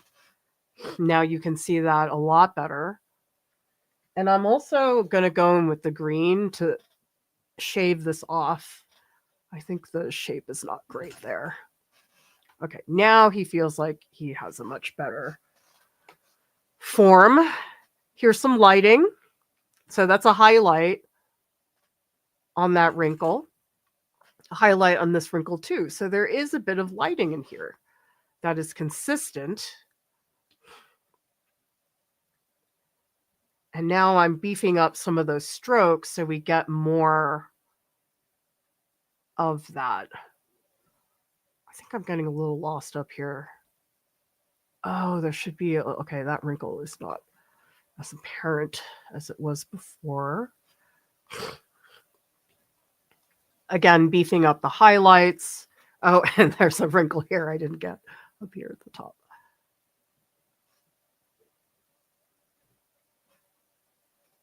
Lighting is very helpful to help define the form better.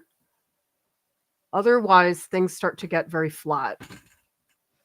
Okay, here I'm showing my stroke more. Because I am somebody who likes seeing the mark in the page. It's not necessarily for everybody. Ugh, this is getting a little muddy. There's actually a lavender in here. I really feel like this is a light purple. Oh, that's too dark. Let's add a lighter purple. And that helps break up some of the strokes back here. Like this part is really purple. Yeah, this whole back leg is got a lot going on. To me, this is the fun part. Like this is where I can really do a lot of cool things. In the beginning, it's all set up. Definitely need some more burnt sienna because we have some layers that get a lot darker. I want those. You know something, actually, I see this green in there. Like it's really clear-cut green. I need a neutral green. Oh, yeah, that's it. Okay, what color is this? I can't read it. Moss green. That's it. Ah, this is not like in the photo, it looks super green compared to everything else.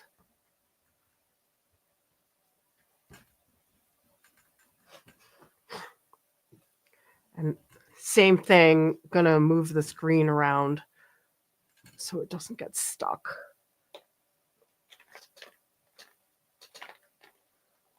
Right here, there's a layer of yellow ochre. There's a layer of Naples yellow. That's the bare minimum. In fact, it's not really bare minimum. I definitely would want way more than that. But here's where I need to make things really pop, like especially that edge of the ear. See, I feel like he's not round enough up here. And this shape, I think, is a little short. Okay, now we got to get in and go in between so we have the wrinkles much more pronounced. Okay, now he's starting to get some of that. The mouth needs a lot of work. I'm just going to throw in a couple wrinkles in here because, oh man, he's droopy.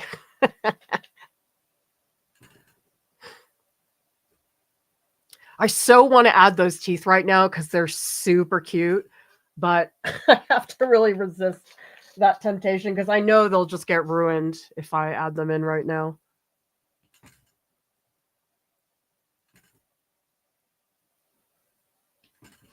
But to me, this is where it gets really fun. I'm going to add this dark Prussian blue because I feel like I'm not getting enough contrast. Oh yeah, that helps. Okay, good. I like that. And then maybe increase the eye. There's a lot of stuff going on in the eyes, but I'm not going to add it right now.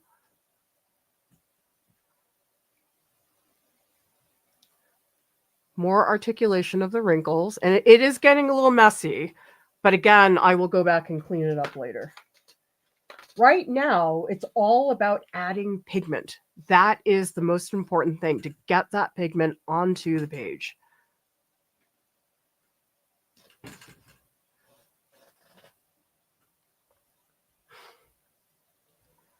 Okay, this part definitely is too bright. I think I need some of that. That light gray would be a good idea. Because I think I'm losing the three-dimensionality of this.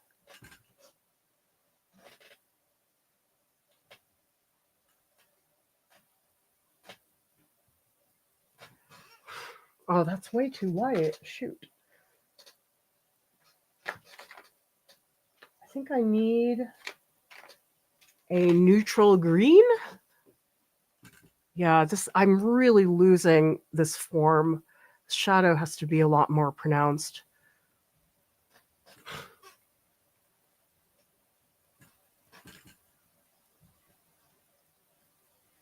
Oh, he needs to be lower. Oh, make him saggier. Yeah, that's it. That's the stuff. Look at this sag right there. I'm just beefing up this lower section.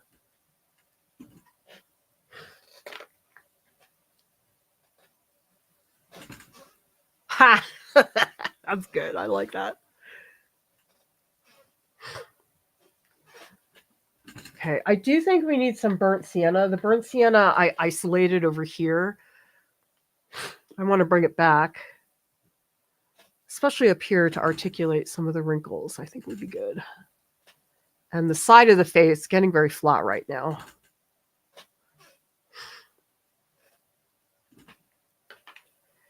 There's so much droopy skin down here. I think it's a little too high now. Let's erase some of that. And we'll bring back with the Prussian blue some of the sag. And I need more clarity here. I feel like this spot got a little mushy. So we're going to redefine. He's really funny. I like this guy. I'm losing his collar a little bit. Let's bring that back. Make that a little lower. And we're going to bring back some of the turquoise that we lost. And that's fine. That will happen. You end up drawing over things and something has to go, and that's fine. It's a back and forth. I think sometimes people feel like their work has to get better all the time, and it doesn't. It won't. That's the better way for me to tell all of you, is that it won't get better all the time, and there's a back and forth.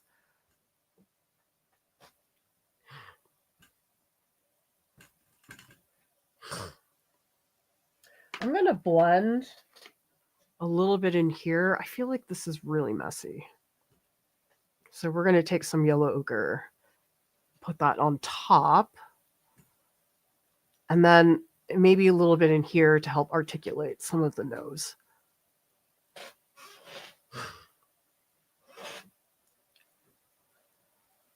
We need more articulation in here. Maybe I need a darker blue. Maybe I'll just use this gray. Might be a little bit too dark though. Try this one. Verona green. Oh my gosh, this is green. It totally looks gray. But maybe it's what I need.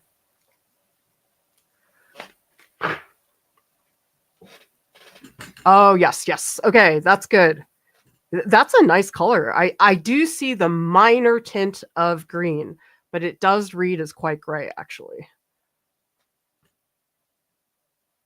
And then I can also bring in more shadow here because that'll make his head feel more dimensional. Oh, yeah, I like that. Okay, good. Oh, I like that. This is a really good color, everybody.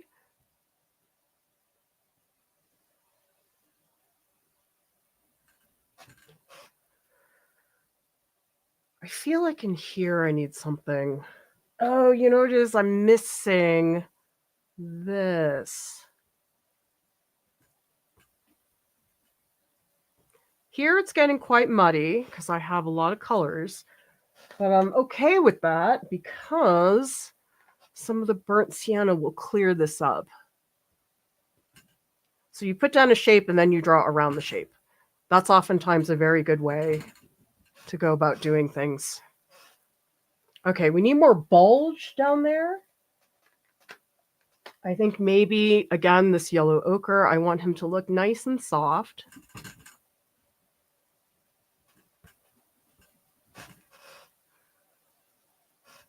Oh yeah, that's good. I like this. Yay. Okay, we're going to do another pass of the green, especially in here. Just want to pull out more strokes.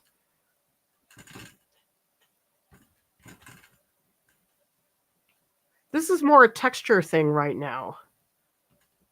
I want to get the nature of the green to have that messiness. There's quite a bit of this yellow ochre, so we're going to put in a couple marks of that. And that just captures more the chaos of what he's doing. I feel like I'm going to add some of that Prussian blue. I think it's still not dark enough. I really want more value.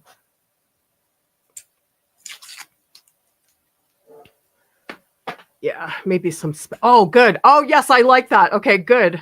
Good job, Prussian blue. So I'll do a pass here with the side to make it darker.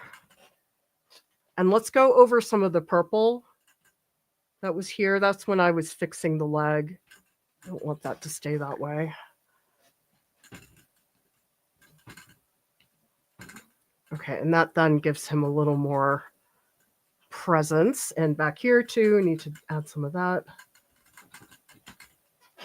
Okay, and couple, again, more random strokes that show the chaos. This will need a lot of layers, this back part. That's really just the beginning.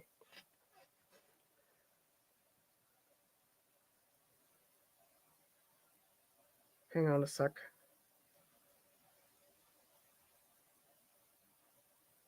Okay, let's get a photo in there for everybody to see.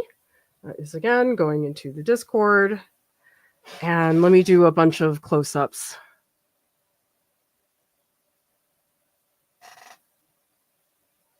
You guys can see the layering a little bit better. Putting that into the Discord.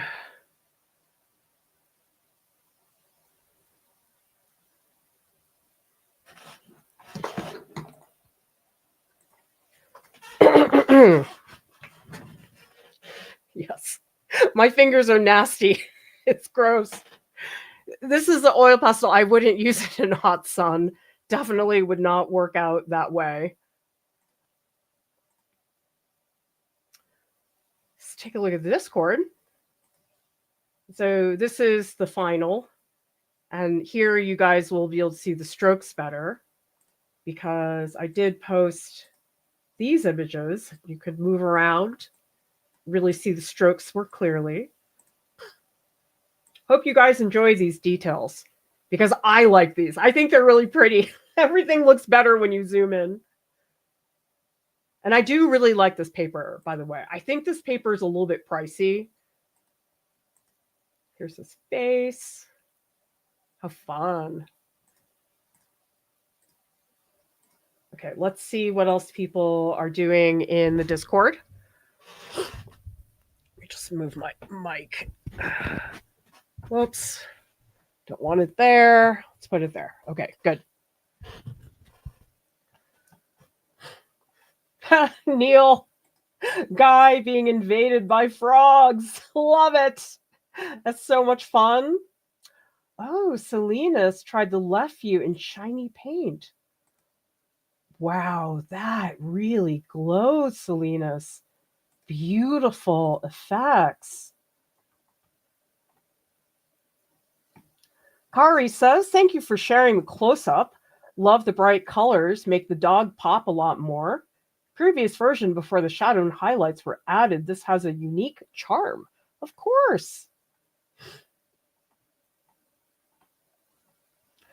All right, let's take a look at what people are talking about in the chat.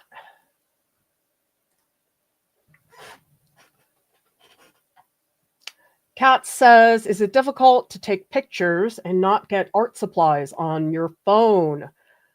Yes. When your hands look like this, it's nasty. I know. And even my mic, you guys. Does everybody see this? It's a paint stroke.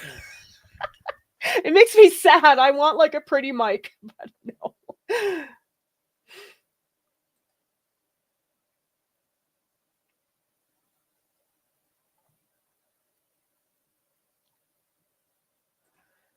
June says, do you protect your hands with Car Mechanics creams before oil pastels? Washing afterwards. Oh, maybe I should. I have this thing for oil painting. It's called Art Guard. It's made by Winsor & Newton. And that I put on my hands before oil painting. Maybe it would help. I've never done that before. Thank you, June. I'll have to give it a shot.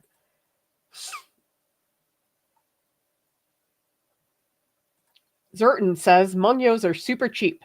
They definitely outperform pastels of similar cost. I agree. You know, I'm always a little bit skeptical when a material is a little bit cheap, but these are worth it. If I were to buy a starter set, I might do this over the Caran d'Ache, only because the Caran d'Ache is stiffer.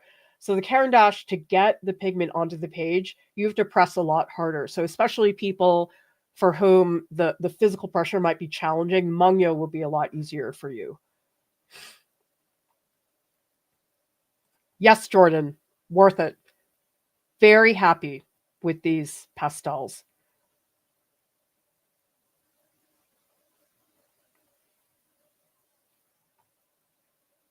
Selena says, I have the hardest time figuring out whether a piece is done or I'm giving up. Oh, I know. It's such a confusing place to be.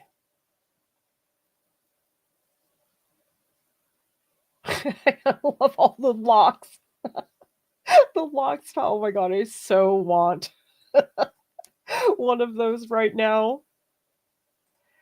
Yes, this is true. With the Mungyo, make sure you get the professional ones. They're called Gallery. Oh, yes. Cool, Artsy. Definitely a dirty business for sure. Remember, everybody, you can sign up to get the early bird discount for the color ebook that is coming Friday, April 11th. So you're going to want to sign up now because that is going to be closing pretty soon. And you guys want to get that discount and be the first people to know about it. The color ebook, complete guide for the beginner. You guys can see here, that's the table of contents. Still working on it, but here's the sample page on the left-hand side. Remember, we still have spots open in the marker workshop, the crayon workshop, and also the gesture drawing workshop, which is coming up this Saturday. So you want to get in that registration by Thursday if that's something you would like to do. Thank you, everybody, so much for watching. I'll see you next time. Bye.